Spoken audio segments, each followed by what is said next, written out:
അസ്സലാമു അലൈക്കും വറഹ്മത്തുള്ളാഹി. പരിശുദ്ധമായ മസ്ജിദുൽ ഖുബയുടെ പരിസരത്ത് ഒരു സൂക്ക് തുറന്നിട്ടുണ്ട്. മഖ്സിദ് ഖുബ എന്ന പേരിൽ അറിയപ്പെടുന്ന ഒരു സൂക്ക്. അതാണ് ഇപ്പോൾ ഞങ്ങൾ കണ്ടുകൊണ്ടിരിക്കുന്നത്. അങ്ങോട്ടേക്കാണ് നമ്മൾ പോകുന്നത്. നമ്മൾ അവിടേക്ക് പോകുന്നതിൻ്റെ ഉദ്ദേശം എന്താണെന്ന് പറഞ്ഞാൽ സൂക്ക് കാണാനല്ല നമ്മൾ പോകുന്നത്. ആ സൂക്കിൻ്റെയും അപ്പുറത്ത് ഒരു പള്ളിയുണ്ട്.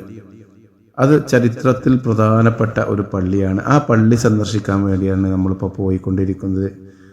അവിടെയാണ് നിങ്ങൾ ഈ കണ്ടുകൊണ്ടിരിക്കുന്ന ഈ കെട്ടിൻ്റെ ഉള്ളിൽ വളരെ മനോഹരമാക്കി ആ പള്ളിയെ ഇപ്പോൾ പുതുക്കി പണിതിട്ടുണ്ട് സൗദി സർക്കാർ. നമുക്കതിൻ്റെ ഉള്ളിലേക്ക് കയറാം ഇൻഷാ അല്ലാഹ്. ഈ ഒരു പള്ളിയാണ്. എന്താണ് ഈ പള്ളിയുടെ ചരിത്രം, ഈ പള്ളിയുടെ പേരെന്താണ്, ഇൻഷാ അല്ലാഹ് നമുക്ക് വിവരിക്കാം. ഈ ബോർഡിൽ വായിച്ച് നോക്കുക. മസ്ജിദ് ബനി ഉനൈഫ് എന്നാണ് ഈ പള്ളിയുടെ പേര്. പ്രവാചകർ സല്ലല്ലാഹു അലൈഹി വസല്ലം തങ്ങളുമായിട്ട് ഈ പള്ളിക്ക് എന്താണ് ബന്ധമുള്ളത്? റസൂലുള്ളാഹി സല്ലല്ലാഹു അലൈഹി വസല്ലം തങ്ങളുടെ കാലങ്ങൾക്ക് മുമ്പ് മദീനത്ത് ജീവിച്ചിരുന്നത് ഹൗസ് ഖസ്റജി ഗോത്രക്കാരാണ് എന്ന് നമ്മൾ പറഞ്ഞു.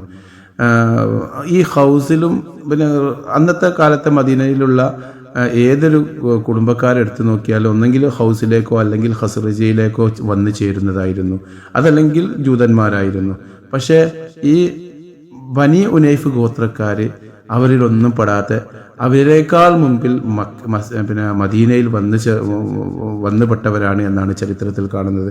അഥവാ ഹൗസിലോ ഖസ്റജിയിലോ പെടാത്ത മറ്റൊരു ആയിരുന്നു ബനി ഉനൈഫ് ഗോത്രക്കാർ. അവരുടെ താമസ സ്ഥലമായിരുന്നു ഇത്. മഹാനായ ത്വൽഹത്ത് ബിൻ ബറാ റളിയല്ലാഹു അൻഹു എന്ന ഒരു കുട്ടിയുണ്ടായിരുന്നു. റസൂലുള്ളാഹി ഒരു സഹാബിയായിരുന്നു. അഥവാ തൻ്റെ 16-ാമത്തെ വയസ്സിൽ ഇസ്ലാം സ്വീകരിച്ച ഒരു വ്യക്തിയായിരുന്നു ത്വൽഹത്ത് ബിൻ ബറാ റളിയല്ലാഹു അൻഹു. ആ സ്വഹാബി ഈ ഗോത്രക്കാരായിരുന്നു. ആ സ്വഹാബി ഒരിക്കൽ റസൂലുള്ളാഹി സ്വല്ലല്ലാഹു അലൈഹി വസല്ലം തങ്ങൾ വളരെയേറെ ഇഷ്ടപ്പെട്ട ഒരു വ്യക്തിയായിരുന്നു ആ സ്വഹാബി ത്വൽഹ റളിയല്ലാഹു അൻഹു. എപ്പോഴും റസൂലുള്ളാഹി സ്വല്ലല്ലാഹു അലൈഹി വസല്ലം തങ്ങളെ ഒട്ടിച്ചേർന്ന് നടന്നു. അത്രയ്ക്ക് റസൂലുള്ളാഹിനെ ഇഷ്ടമായിരുന്നു.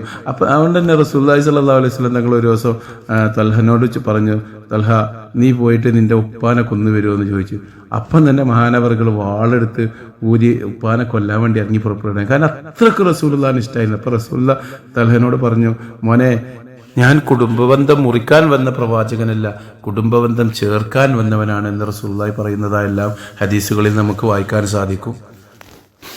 അങ്ങനെ റസൂലുള്ളാഹി സ്വല്ലല്ലാഹു അലൈഹി വസല്ലം തങ്ങളെയും ചുറ്റിപ്പറ്റി നിൽക്കുന്ന തൽഹയെ ഒരു ദിവസം കാണാതായപ്പോൾ റസൂലുള്ളാഹി സ്വല്ലല്ലാഹു അലൈഹി വസല്ലം തങ്ങൾ ചോദിച്ചു, എവിടെ പോയി തൽഹ, എവിടെ പോയി എന്ന് അന്വേഷിച്ചപ്പോൾ മഹാനവറുകൾക്ക് സുഖമില്ലാതെ പനിച്ചു കിടക്കുകയാണെന്ന് പറഞ്ഞപ്പോൾ റസൂലുള്ളാഹി സ്വല്ലല്ലാഹു അലൈഹി വസല്ലം തങ്ങൾ മദീന മുനവ്വറയിൽ നിന്നും തൽഹ ബിൻ ബറാ റളിയല്ലാഹു അൻഹുവിനെ കാണാൻ വേണ്ടി ഖുബയിലേക്ക് വരികയാണ്.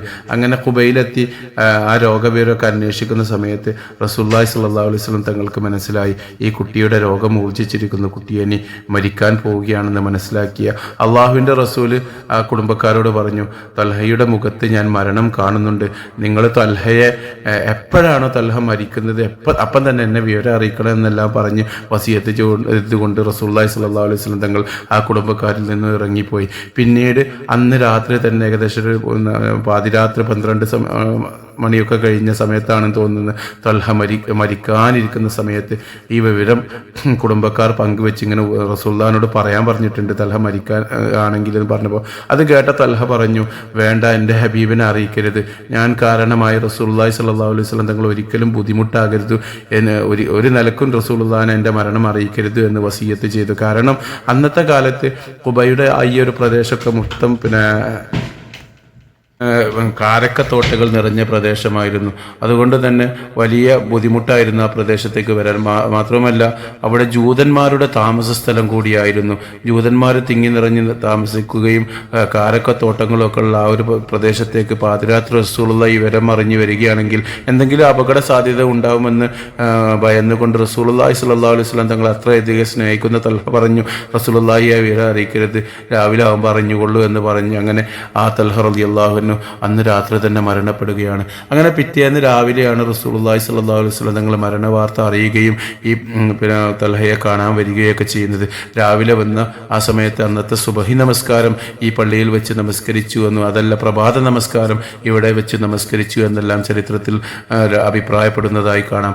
അങ്ങനെ റസൂലുള്ളാഹി സ്വല്ലല്ലാഹു അലൈഹി വസല്ലം തങ്ങൾ ഈ വീട് നിൽക്കുന്ന ഇതിപ്പോൾ ഈ പള്ളി ചെറിയ ഉള്ളിലാ പള്ളിയായിരുന്നു പഴയ പള്ളി. ഇത് ഇപ്പോൾ പുതുക്കി പണിതോ ഇതിൻ്റെ പുറത്ത് ഭാഗത്തോടെ കുറച്ചുകൂടി നീളം വീതിയൊക്കെ കൂട്ടിയിട്ടുണ്ട്. വളരെ മനോഹരമാക്കി ഭംഗിയുള്ളൊരു പള്ളിയാക്കി ഇപ്പോൾ പുനർനിർമ്മിതം നടത്തിയിട്ടുണ്ട്.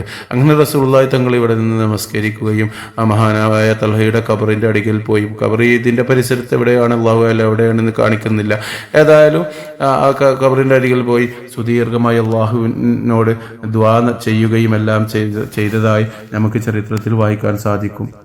അല്ലാഹുമ്മ അൽഖി തൽഹ തൽഹക്കു ഇലൈഹി വയൽഹക്കു ഇലൈക എന്ന് പറഞ്ഞുകൊണ്ട്, അഥവാ നീ അവനോട് പുഞ്ചിരിക്കുന്ന രീതിയിൽ അവൻ നിന്നോട് പുഞ്ചിരിക്കുന്ന രീതിയിൽ നീ കുട്ടിയെ സ്വീകരിക്കണേ അല്ലാഹ് എന്ന് റസൂലുള്ളാഹി സ്വല്ലല്ലാഹു അലൈഹി വസല്ലം തങ്ങൾ പ്രാർത്ഥിച്ചതായെല്ലാം ഹദീസുകളിൽ നമുക്ക് കാണാൻ സാധിക്കും. അങ്ങനെ മനോഹരമായ ആ ഒരു പള്ളിയാണ് നിങ്ങൾ കണ്ടുകൊണ്ടിരിക്കുന്നത്. മഹാനായ തൽഹത്ത് ബിൻ ബറാ റളിയല്ലാഹു അൻഹുവിൻ്റെ ആ കുടുംബം താമസിച്ചിരുന്ന ബനീ ഉനൈഫ് ഗോത്രക്കാരുടെ താമസ സ്ഥലമായിരുന്ന ആ പ്രദേശത്ത് റസൂലുള്ളാഹി സ്വല്ലല്ലാഹു അലൈഹി വസല്ലം തങ്ങൾ വന്ന് നമസ്കരിച്ച ആ ഒരു സ്ഥലത്തുള്ള പള്ളി ഇപ്പോൾ പുതുക്കി പണിത ആ ഒരു രീതിയിലുള്ള പള്ളിയാണ് നമ്മൾ കണ്ടുകൊണ്ടിരിക്കുന്നത്. മാഷാ അല്ലാഹ്, ഇവിടെ വന്ന് നിങ്ങൾ ഉംറക്ക് ഹജ്ജിനൊക്കെ വരുന്നവർ പ്രത്യേകം 2 റക്അത്ത് സുന്നത്ത് നമസ്കരിക്കാൻ വേണ്ടി ശ്രമിക്കണമെന്ന് മാത്രം ഉണർത്തിക്കൊണ്ട് ഞാൻ നിർത്തുന്നു. വആഖിറു ദഅവാനാ അൽഹംദുലില്ലാഹി റബ്ബിൽ ആലമീൻ. അസ്സലാമു അലൈക്കും വറഹ്മത്തുള്ളാഹി വബറകാതുഹു.